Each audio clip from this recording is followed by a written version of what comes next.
تنظیمات کو تقسیم کیا گیا اور اس طرح رجسٹریشن کے دو راستے کھولے گئے۔ اس بات پر اتفاق ہوا کہ مدارس کو اختیار ہوگا کہ وہ اپنی رجسٹریشن کہاں کرانا چاہتے ہیں، 1860 کی سوسائٹی ایکٹ کے تحت یا وفاقی وزارت تعلیم کے ڈائریکٹریٹ جنرل کے تحت۔ اتفاق رائے کے باوجود قانون سازی نہیں ہو سکی۔ کہاں سے روکی گئی وہ بھی آپ جانتے ہیں۔ 26ویں آئینی ترمیم کے دوران ہم نے پھر یہ موضوع اٹھایا کہ مدارس کی مشکل کو حل کرو۔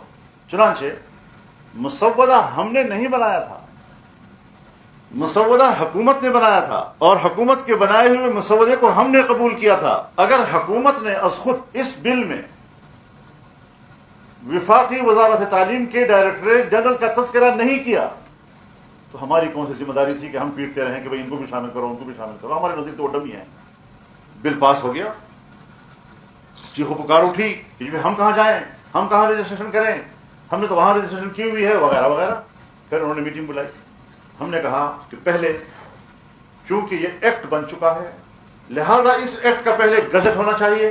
جب اس کا گزٹ ہو جائے گا اس کے بعد پھر ہم وہاں سے بات کریں، کیونکہ اسمبلی نے پاس کیا ہے، پریزیڈنسی میں کیا ہے، پریزیڈنسی کو 10 دن کے اندر اندر اس پر دستخط کرنے چاہیے، ورنہ خود بخود وہ ایکٹ بن جاتا ہے۔ اب وہ ایکٹ بن چکا ہے، گزٹ کیوں نہیں ہو رہا؟ چنانچہ پہلے اس کا گزٹ کرایا گیا۔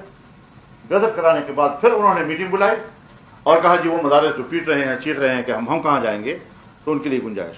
یقین جانیے ہم نے اخلاقی طور پر کہ الیکشن سے پہلے والے میٹنگوں میں ہم نے اس پر ہاں کر دیا تھا۔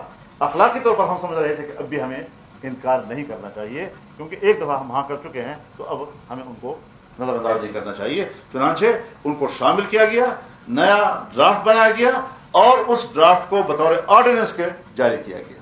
آرڈیننس جاری ہوتا ہے اس وقت جب پارلیمنٹ نہیں موجود۔ جب پارلیمنٹ آ جاتا ہے تو پھر وہ قانون سازی کے لیے آتا ہے۔ یہاں پارلیمنٹ میں وہ آرڈیننس آیا لیکن قانون سازی نہیں ہوئی، اس آرڈیننس کو 120 دن کی توسیع دی گئی۔